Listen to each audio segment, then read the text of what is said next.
Vamos a mais uma pergunta que nos chega aqui, que é a seguinte: como vencer a inconstância espiritual na vida devocional? Meus queridos, inconstância é um problema que a gente lida em vários aspectos da nossa vida. Não é só na questão aí da vida devocional. É um mal assim que tem acometido muitas pessoas, né? Umas mais do que outras, mas assim, a maioria das pessoas sofre com esse problema da inconstância. Talvez seja por isso que Paulo aos Coríntios, capítulo 15, 58, ele diz assim: sede firmes e constantes, sempre abundantes na obra do Senhor, sabendo que o vosso trabalho não é vão no Senhor. Eu diria duas coisas aqui com relação a essa inconstância espiritual. Primeira coisa é a prioridade. Eu preciso definir, antes de mais nada, se a vida devocional, se cultivar a comunhão com Deus diariamente, independentemente de cultos presenciais ou não, ou de quaisquer outros fatores, eu preciso definir até onde é importante para mim, até onde é prioritário para mim a vida devocional. E por que isso é importante? Porque nós sempre encontraremos um jeito de fazer aquilo que é prioridade. Se você pensar na sua agenda diária, há algumas coisas das quais a gente não abre mão. A gente toma café todos os dias de manhã, não é só quando dá tempo. A gente almoça, todos os dias, tem o jantar todos os dias, a gente toma banho todos os dias, a gente dorme todos os dias. Então, há uma série de coisas que já estão incorporadas à nossa vida diária, que são prioridades. Então, a gente faz. Você vai trabalhar, quem está empregado vai trabalhar todos os dias. Ah, mas hoje não tem condução, você vai de bicicleta, você chama um Uber, você vai a pé, mas a gente faz aquilo que é prioridade. Então, sobre isso eu quero lembrar o que Jesus nos fala em João 15, 5. Ele está falando ali da videira, não é? Que ele é a videira, que nós somos os ramos e tal. E no verso 5 ele diz: quem permanecer em mim e eu nele, esse dá muito fruto, porque sem mim nada podeis fazer. O que é a vida devocional? É cultivar essa comunhão com Cristo, é permanecer nele, assim como aquele galho precisa permanecer na videira. Então você considera isso realmente uma prioridade?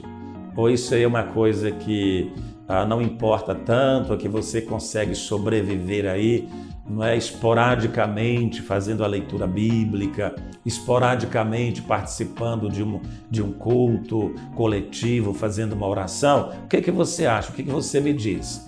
Então, se você definir o que é prioridade, e eu digo a você que é prioridade máxima, absoluta, vamos lembrar que o próprio Jesus não abria mão de ter o seu tempo secreto com Deus, com seu Pai, de dirigir-se para um lugar deserto, para cultivar a comunhão com seu Pai.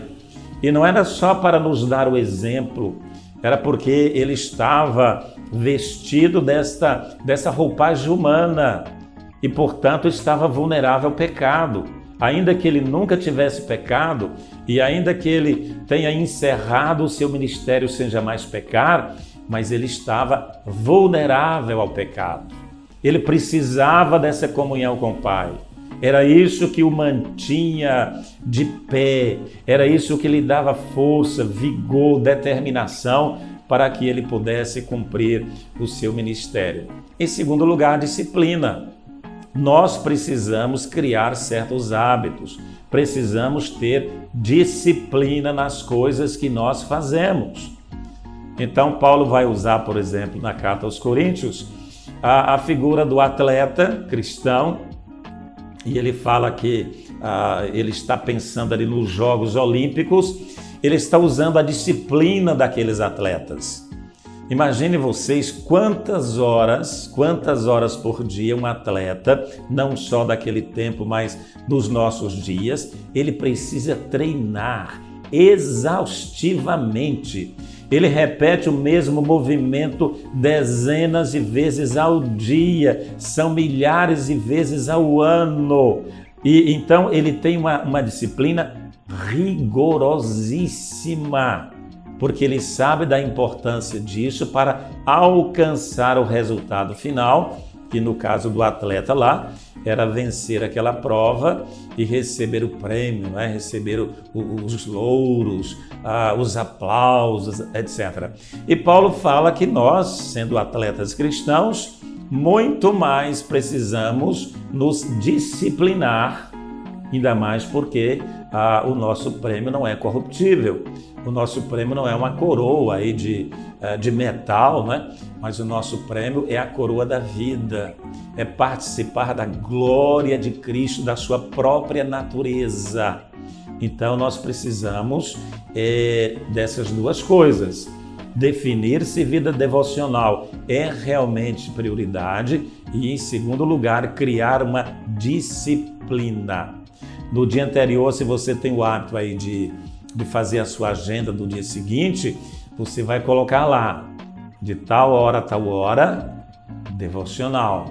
Vou pegar minha Bíblia, vou fazer a minha oração, vou reservar um tempo especial para a vida devocional. Assim como no momento que a gente vai fazer o orçamento financeiro, a primeira coisa que a gente põe lá, primeiro item, dízimo. Né? O crente fiel é assim. Primeira coisa, dízimo. E muita gente não entrega o dízimo porque fala assim, é porque não sobrou. E por que não sobrou? Porque não era prioridade para ele. Ele gastou tudo, investiu em muita coisa e evidentemente não sobrou. Então tem gente que fala assim no final do dia, não sobrou tempo para eu fazer a minha devocional. E não vai sobrar nunca. Por quê? Falta prioridade. Então no dia anterior, você, ao elaborar a sua agenda do dia seguinte, coloca lá, primeira coisa, escolha o melhor horário do dia. Para você pode ser um horário diferente daquele do seu irmão. Cada um tem o seu horário. Mas reserve um tempo especial e crie aquele hábito, crie essa disciplina e procure manter isso ao longo da sua vida.